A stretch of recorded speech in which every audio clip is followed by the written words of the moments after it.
안녕하십니까. 혼란한 정치 시사 이슈를 술술 풀어보는 선거권 혼술 6월 27일 일요일에 인사드립니다. 윤석열 전 검찰총장이 대권 도전을 선언하겠다 이렇게 미리 일정을 밝혔죠. 로드맵을 밝혔습니다. 6월 27일 그러니 앞으로 일주일 후에 대권 도전 출마를 공식 선언하고 그리고 1주나 2주 동안 민심 탐방을 하고 나서 국민의힘의 입당 여부를 결정하겠다 이렇게까지 나왔습니다. 그리고 대선 캠프도 지금 꾸리고 있죠. 당초 서울 여의도에 캠프를 차리려고 하다가 최근에 서울 광화문 인근에 캠프를 만든다. 그래서 캠프가 지금 내부 수리 중이다 이런 이야기까지 들리는 상황인데, 자, 대선 출마선은 딱 일주일 앞두고 오늘 아침에 이동훈 대변인 불과 열흘 전에 선임이 됐죠. 이동훈 대변인이 전격 사퇴를 했다. 이 소식이 전해졌습니다. 자, 조선일보 정치부 기자 생활, 또 한국일보 조선일보 정치부 기자를 오래 했고, 조선일보 최근까지 논술위원을 지냈고, 또 유튜브 방송도 했었죠. 그 이동훈 대변인이 열흘 만에 전격 사퇴를 했습니다. 사퇴를 했는데, 오늘 아침에 기자들에게 이동훈 대변인이 문자를 보냈습니다. 일신상의 이유로 직을 내려놓는다. 자, 이렇게 이야기를 했고, 연합뉴스 통화에서 왜 지금 열흘 만에 사퇴를 하느냐, 윤석열과 맞지 않는 부분이 있느냐, 이렇게 물어보니, 해석하시기 바란다. 바로 그런 거다, 이런 이야기죠. 맞지 않는 부분이 있었다는 이야기입니다. 그리고 이렇게 되면 이제 이상록 대변인, 혼자, 단독으로 대변인직을 수행할 텐데, 추가로도 선임을 할지, 잘 모르겠지만, 어쨌든, 지금 혼선이, 대선 출마 선언 일주일 앞두고 캠프 내부에서 어떤 큰 혼선이 생긴 것 같습니다. 지금 당장 한번 분석을 해보면 왜 이런 일이 벌어졌는지 분석을 해보면 이렇습니다. 처음에 국민의힘 입당을 둘러싼 논란 이런 것들이 있었죠. 이동훈 대변인은 SNS에서 방송에서 출연해서 그렇게 이야기했습니다. 국민의힘 입당은 지금 당연하다. 그래서 진행자가 국민의힘 입당 지금 하는 것 당연한 걸로 봐도 되느냐, 그러니까 그렇다 이렇게 이야기했죠. 그래서 국민의힘이 조만간 입당할 것이 그렇게 이야기를 했습니다. 그런데 윤석열 총장이 바로 중앙일보 인터뷰를 하면서 그것을 부인을 해버렸습니다. 대변인이 한 말을. 지금 국민의힘에 입당하라는 입당을 거론하는 것은 국민에 대한 예의가 아니다 이렇게 이야기합니다. 1, 2주 민심 탐방 또 각계각층의 여론, 특히 국민의 의견을 경청을 한 뒤에 결정할 문제지 국민의힘 입당에 대해서 정해진 것이 없다 이렇게 해버리니 대변인으로서는 상당히 머쓱해져 버린 것이죠.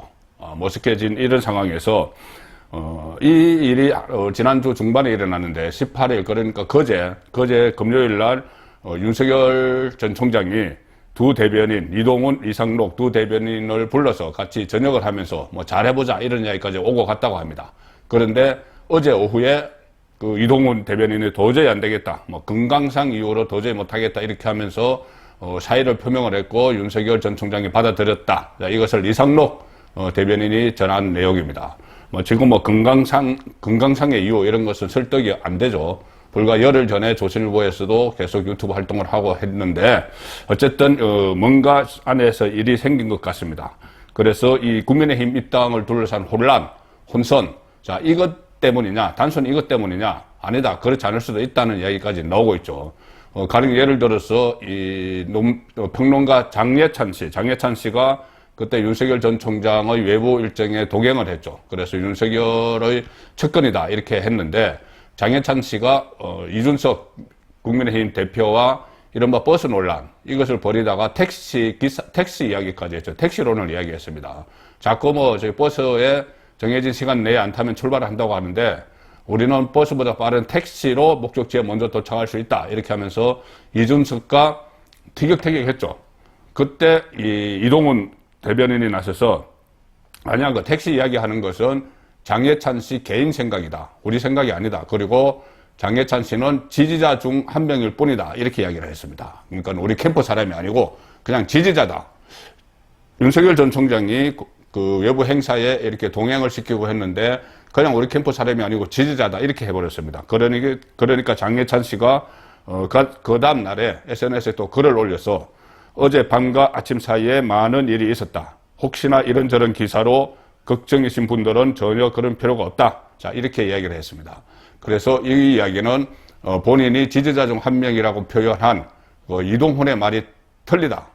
나는 지지자 중에 한 명이 아니고 내가 핵심 특권이다. 일종의 무슨 내부에서 헤게모니 다툼이 일어나는 듯한 그런 모습을 보였었습니다. 자, 그런 것들이 지금 쌓인 것 같은데 겉으로 드러난 두 가지 이유, 추측되는 것은 이 두 가지죠. 하나는 국민의힘 입당에 대한 윤석열 전 총장과 이동훈의 의견 차이, 또 하나는 장해찬을 둘러싼 내부의 어떤 헤게모니 다툼, 이런 것을 추측을 할 수 있는데, 자, 벌써부터 그런 것이 일어났다는 것은 윤석열에게 일찌감치 위기가 찾아왔다.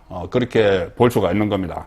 그리고 아마 내부에서 여러 가지 또 다른 마찰이 있지 않았나 싶습니다. 왜 그러냐 하면은 이동훈 대변인은 한국일보 또 조선일보에서 정치부 기자 생활을 오래 했죠. 그래서 정무적 감각이 일단 있다고 본인은 믿고 있는 그런 상황입니다.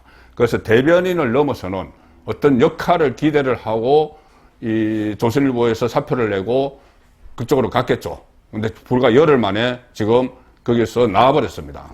공중으로 붕 떠는 상황이 됐는데 아마 본인은 대변인 이상의 역할, 정무적 판단을 본인이 하는 그런 역할을 기대하고 갔을 텐데 이 윤석열 주변에 있는 사람들은 일단 알려진 바로는 주로 검찰 출신, 법조인 출신, 또 뭐 학계 교수 출신, 뭐 이철우 교수나 이런 사람들입니다.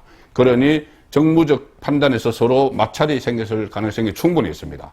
그전에 반기문 유엔 총장이, 전 유엔 사무총장이 대세론을 구가를 했지만 반기문 주변에 처음에 있던 사람, 대선 캠프에 있던 사람들은 김숙을 비롯해서 주로 외교관들이었습니다. 외교관 출신들이 반기문 주변에 포진을 했었죠. 그러니 새로 반기문 쪽에 들어간 언론인, 기자나 또는 정치권에 있던 사람들과 안 맞았습니다. 계속 충돌을 했죠. 그래서 그것도 결국은 반기문 전 총장이 정무적 판단을 제대로 하지 못해서 중간에 접어버리는, 대권 꿈을 접어버리는 그런 결과로 갔다. 뭐 이런 분석도 있는데 지금 아마 윤석열 캠프에서도 이 정치인 출신, 또 기자 출신, 이 법조인 출신들 간에 어떤 마찰이 있지 않나. 자, 그런 추론이 가능할 정도로 오늘 아침에 이동훈 대변인이 대변인직을 열흘 만에 전격 사퇴했다는 것은 시사하는 바가 상당히 큽니다. 앞으로 뒷이야기들이 또 나오면은 새로운 모습들이 드러날지도 모릅니다. 그리고 또 윤석열의 위기, 뭐 이것뿐이 아닙니다. 지금 초반 위기를 맞고 있는데 어제는 이 문제가 화제였죠. 이 범야권 진영에 포함된다고 간주가 되는 인물이 송영길 민주당 대표가 이야기했던 이른바 윤석열 파일, 윤석열 본인, 부인, 장모 사건과 관련한 파일이 차곡차곡 쌓고 있다. 송영길이 그렇게 이야기했죠. 그런데 범야권 진영에 있다고 하는 인물이 윤석열 파일을 이야기하면서 상당히 심각하다. 이렇게 이야기를 했습니다. 장성철 씨죠. 장성철. 공감과 논쟁 센터 소장인데, 패널로도, 시사 프로 패널로도 나오죠. 장성철 씨가 SNS에 글을 올려서 페이스북에 글을 올렸는데 첫 문장이 쓰기에 무척 괴로운 글이다. 이렇게 시작을 합니다. 그러면서 얼마 전 윤석열과 장모의 의혹이 정리된 일부 문서화된 파일을 본인이 입수를 했다. 그런데 본인이 알고 있던 사실도 있고 풍문으로 들었던 소문도 담겨 있다. 정밀하게 조사된 부분이 있는 것 같아. 이렇게 이야기하면서 의혹이 사실인지 제가 확인할 방법은 없다. 그런데 윤석열에게 많은 기대를 걸었지만 이런 의혹을 받는 분이 국민의 선택을 받기는 무척 힘들겠다는 결론을 내렸다. 본인이 그 파일을 보니까는 이것은 도저히 윤석열이 넘어가지 못할 그런 내용들이 들어있더라는 것이죠. 그래서 의혹의 사실 여부를 떠나서 네거티브의 달인인 집권 세력이 장난질 치기 쉬운 너무 좋은 먹잇감이 될 것 같아. 그러면서 윤석열 파일, 그러니까 쓰기에 무척 괴로운 글이다. 이렇게 하면서 마치 본인이 이 내용을 보고 정말 괴롭지만은 이 이야기를 한다고 했는데, 그렇다면 내용을 이야기를 해야죠. 어떤 내용이 그 안에 들어있는지를 이야기를 해야 됩니다. 그런데 그렇지 않고 내용은 공개하지 않고 그리고 더 자세한 파일은 송영길 민주당 대표가 갖고 있을 것이다. 자, 이렇게 이야기합니다. 그래서 이 파일대로를 하면 본인이 판단할 때는 이 윤석열이 도저히 이 파일을 넘어서지 못할 것 같다. 많은 기대를 걸었지만 이런 유혹을 받는 분이 국민 선택받기는 무척 힘들겠다는 결론을 내렸다. 자, 이 이야기를 했는데 이 파일 내용을 언급하지 않았습니다. 이 파일이 뭔지, 지금까지 알려졌던 것이, 본인이 알고 있던 것이 뭔지 이런 것은 하지 않고 그냥 내가 파일을 입수를 했는데 민주당 송영길이 갖고 있는 그런 것과 같은 거고 송영길이 더 자세한 것을 갖고 있을 텐데 내가 봤을 때는 윤석열은 아웃이다. 이 이야기죠. 자, 그래서 저는 여기서 주목을 하는 것이 이 파일 내용, 이것의 진위 여부, 이런 것을 뭐 봐야 알겠지만, 그것보다 이 장성철 소장이 왜 이 시점에 마치 민주당 송영길 대표의 주장에 무게를 실는 것 같은 이런 말을 하면서 윤석열은 어렵다. 이렇게 이야기를 하는가. 그 파일 내용도 공개하지 않으면서 저는 거기에서 어떤 뭐 좀 정치적인 배경이 좀 있지 않나 그런 생각을 하게 됩니다. 제가 이 말씀을 드리는 것은 저도 파일을 보지 않았고 했기 때문에 조심스럽지만 일단 장성철 소장의 정치 이력을 보면은 그런 생각을 할 수가 있습니다. 왜 이 시점에 이런 말을 하는지. 자, 장성철 소장은 국회에서 보좌관으로 오래 근무를 했죠. 김무성 전 대표 보좌관으로 오랫동안 일을 했습니다. 그리고 김무성 전 대표가 국회에서 나왔을 때 그때부터 정치 평론을 했고 지금 말씀드린 그런 공간과 논쟁이란 이런 그 어떤 일종의 정치 연구소 같은 것을 차려서 소장을 하고 있죠. 자, 그런데 김무성은 장성철 소장이 오랫동안 모셨던 김무성은 지금 그 일종의 윤석열에 대해서는 그렇게 환영하지 않는 분위기입니다. 이준석 당 대표가 될 때 이준석이 당 대표가 되면서 몇 사람이 어떤 멘토 역할을 한다는 이야기가 나왔죠. 김종인도 그렇고 유승민도 그렇고 김무성도 그 안에 포함되어 있습니다.